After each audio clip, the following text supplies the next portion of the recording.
Hey guys, it's time to start working today. So we are going to be inspired by the artist Klee and his artwork called The Castle and Sun. And you get to decide if you want to practice horizontally or vertically in your sketchbook. So either turn it with your edge of your notebook up or on the side, okay? So it really depends on what kind of castle or city structure you want to create. Do you want more tall, skyscraper-like shapes, or do you want it to be more wide landscape style? I'm going to do one of each for you. I'm going to rip out a page so that I can kind of demo both at once, okay? So as I work, I will work on both pieces of paper. All right, let me get reorganized here. All right, you do need a ruler today and an eraser as well as your pencil, okay? I'm going to zoom out so that you can see both pieces of paper at once. There we go. All right, so starting simply using our ruler, we're going to create the overall outer structure of our design, and then we're going to go and break it up into smaller shapes, okay?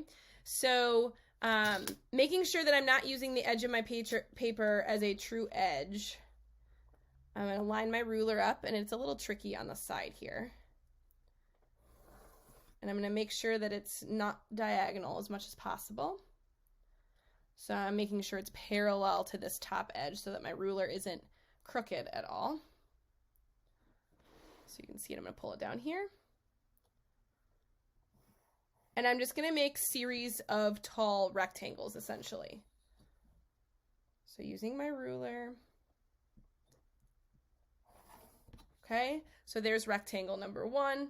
And then for the next one, I would want to decide how much further down it is. You don't want them to be the same height. You want them to change a little bit.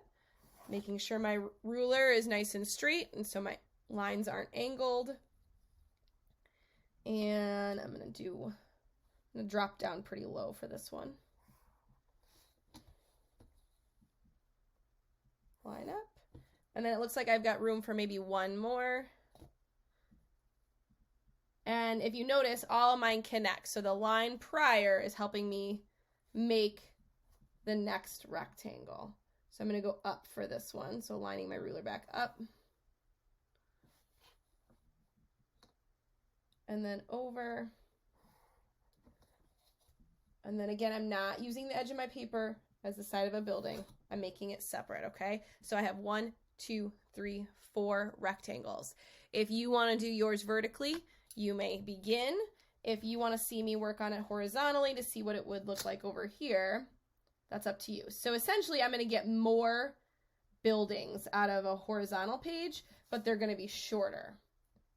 So it's just going to take up a different kind of space. So again, making sure my ruler is nice and straight, holding it tight, holding it down. That's one of the things I want you to work on while you're working on this project, is just working with that ruler, because we don't do it a whole lot. Making sure we're holding steady and getting it nice and straight where we want it. Okay, so then now I got to decide, do I want to go down? Do I want to go up? How do I want to do this? I think I'm going to go up once and then down for the next. Make this one the tallest one.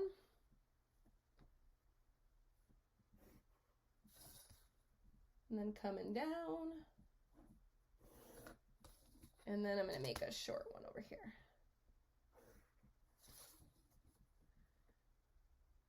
And I just went against my rule. I noticed that for this one, I used the edge of the paper as part of my design. It's okay if you do that. I am going to leave it because it's not a terrible mistake. I just did want you to separate the edge of the paper from the edge of the buildings as much as possible. Okay, so you could go back. If you notice you changed that or did that on accident, you could go back and add that line there, but I'll leave it just in case. Okay, all right, so you can see I have my horizontal and my vertical basic steps, the beginnings, okay? So then where do I go from here? What do I do next, okay? Well, now you're going to take your ruler and you're going to break it up horizontally. So we're going to make levels. Think like stories in a building. So first, you know, the first floor, second floor, third floor, things like that. Now your floors don't have to line up, but they can on your project. So I can have these three basically be on the same level, but this one isn't. And I can split that up however I want to. Okay, so I'm just using horizontal lines and I'm breaking up the levels, the floors in my castle or in my building, however you want to think of it. So again, only using horizontal and doing that for all of my shapes. We don't want to have too many floors, so be careful doing too many lines. But you want to have enough that you can make your design more complicated and interesting. Let's see, where should I go with this one? I'll make this one line up. So it is nice to have some of them line up and some of them not line up. So really think about that as you're working, okay?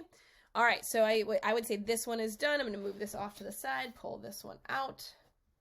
And then I enjoy starting at the bottom and working my way up. I do think it's helpful in creating interesting patterns and making sure that like my spacing is as even as it can be.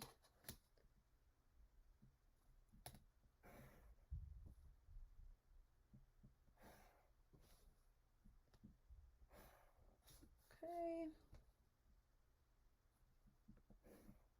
Again, making sure my ruler is as straight as possible. We definitely don't want it on a diagonal.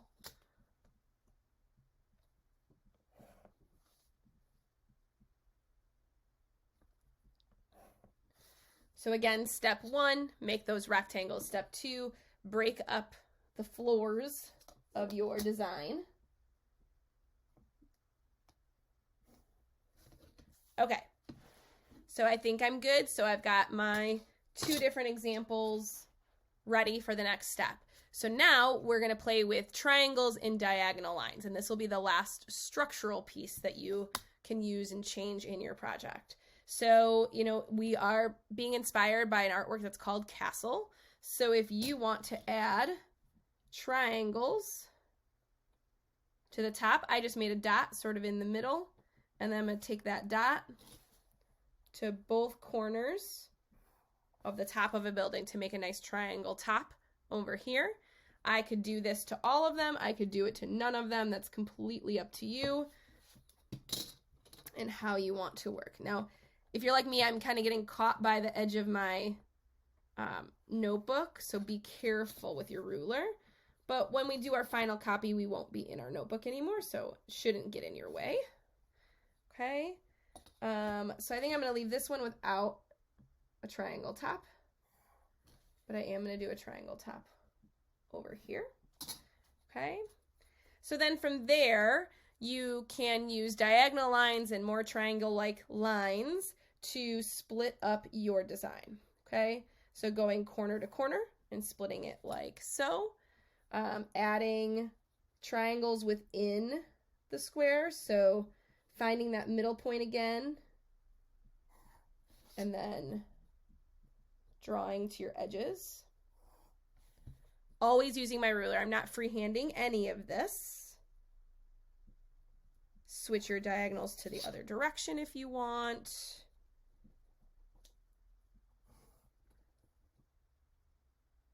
Let's see. I have 2 go this way, and then I'm going to switch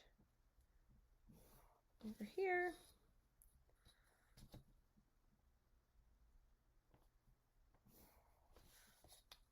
And not every square has to have a diagonal line in it at all. I will let you add an element of an archway or like a half circle. So you could do something like this. But you have to be really careful because we want it to look just as neat as if we were to use a tracer or a ruler. So if you wanted to do a archway shape like this, you can do that. That is okay with me. Let's see. I'm going to do a reverse triangle here, going down, kind of mimic that top section there. I think that looks kind of interesting. All right, and then I got to decide if I'm doing anything to here. Maybe I will do 2 diagonals, so making sections of 4 in these. So your only exception to the rule is doing round things like archways or a full circle hole if you'd like, okay? The other piece, the last thing I want to add is the piece is titled Castle in the Sun. We've got to have a sun. Okay, so I do want you to find something that's perfectly circular that you can trace. I'm looking around my office area. It looks like I have a little tin here. It's a little tin of M&Ms actually. And I'm going to add my sun over here. Okay, and if I were to do it again, I would say maybe on my final one, I would actually hide it behind a building a little bit. So like for over here on this one, I'll show you. I think I'm going to have it overlap or underlap with that edge. So it would be coming so that we're creating some depth there, some layering. So the sun is behind and the city is in front, or the castle is in front. Okay, so basically done with this step. I do think it's really necessary for us to practice this first and really get the hang of using a ruler again and making sure that our lines are nice and straight and that our castle or our city is how we want it to look. Doing something once and doing it right is pretty rare. It usually takes somebody multiple times, multiple practices to do it the correct way.